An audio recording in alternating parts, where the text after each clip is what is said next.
দেখো বন্ধুরা, আমি রান্না করছি, তোমরা সবাই দেখো কি করে রান্না করি।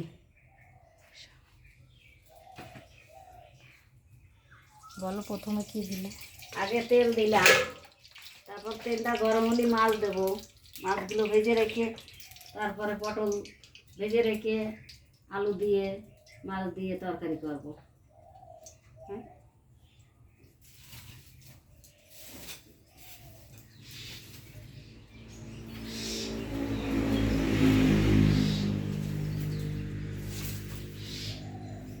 দেখো আমার মা কী করে রান্না করে। তেলটা গরম হয়ে গেছে, মাছগুলো দিয়ে দিল কড়াইতে, সুন্দর করে ভেজে নেবে।